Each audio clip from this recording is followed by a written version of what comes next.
തിരുവനന്തപുരം, കോന്നി, ഇടുക്കി, മഞ്ചേരി, കാസർഗോഡ് തുടങ്ങി കഴിഞ്ഞ സർക്കാർ കൊണ്ടുവന്ന പുതിയ മെഡിക്കൽ കോളേജുകളിലെ പ്രവേശനം വഴിമുട്ടിയതാണ് പ്രതിപക്ഷം പ്രശ്നമായി ഉയർത്തിയത്.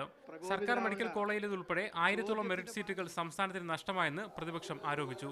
ഈ ഗവൺമെന്റിന്റെ തെറ്റായ നയം മൂലം നൂറുകണക്കിന് വിദ്യാർത്ഥികൾക്ക് MBBS പഠനത്തിനുള്ള അവസരം നഷ്ടപ്പെട്ടിരിക്കുകയാണ്. എന്നാൽ കഴിഞ്ഞ സർക്കാർ മതിയായ സൗകര്യമൊരുക്കാത്തത് മൂലമാണ് മെഡിക്കൽ കൗൺസിൽ അംഗീകാരം റദ്ദാക്കിയതെന്ന് ആരോഗ്യമന്ത്രി മറുപടി പറഞ്ഞു. കഴിഞ്ഞ തവണ നിങ്ങൾ ചെയ്തതുപോലെ ഓരോ വർഷവും ഉറപ്പ് കൊടുത്തുകൊണ്ടേയിരിക്കാൻ ഈ ഗവൺമെന്റിന് പറ്റില്ല. അടിസ്ഥാന സൗകര്യങ്ങൾ ഒരുക്കിയതിനു ശേഷം എല്ലാ അടിസ്ഥാന സൗകര്യങ്ങളും ഒരുക്കിയതിനു ശേഷം ഈ ഗവൺമെന്റ് അറിയിക്കും. ഇവിടെ എല്ലാ സൗകര്യങ്ങളും ഒരുങ്ങിയിട്ടുണ്ട്, ഈ കോളേജിന് അംഗീകാരം വേണമെന്ന് ഈ ഗവൺമെന്റ് അറിയിക്കും.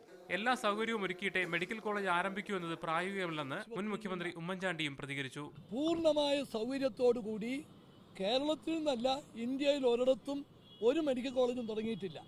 സർക്കാർ നിലപാടിൽ പ്രതിഷേധിച്ച് പ്രതിപക്ഷം സഭ വിട്ടിറങ്ങി. മെഡിക്കൽ കോളേജ് നഷ്ടപ്പെട്ട മണ്ഡലത്തിലെ MLA മാർ നിയമസഭാ കവാടത്തിന് മുന്നിൽ സത്യാഗ്രഹം ഇരിക്കുകയും ചെയ്തു. മീഡിയ 1 തിരുവനന്തപുരം.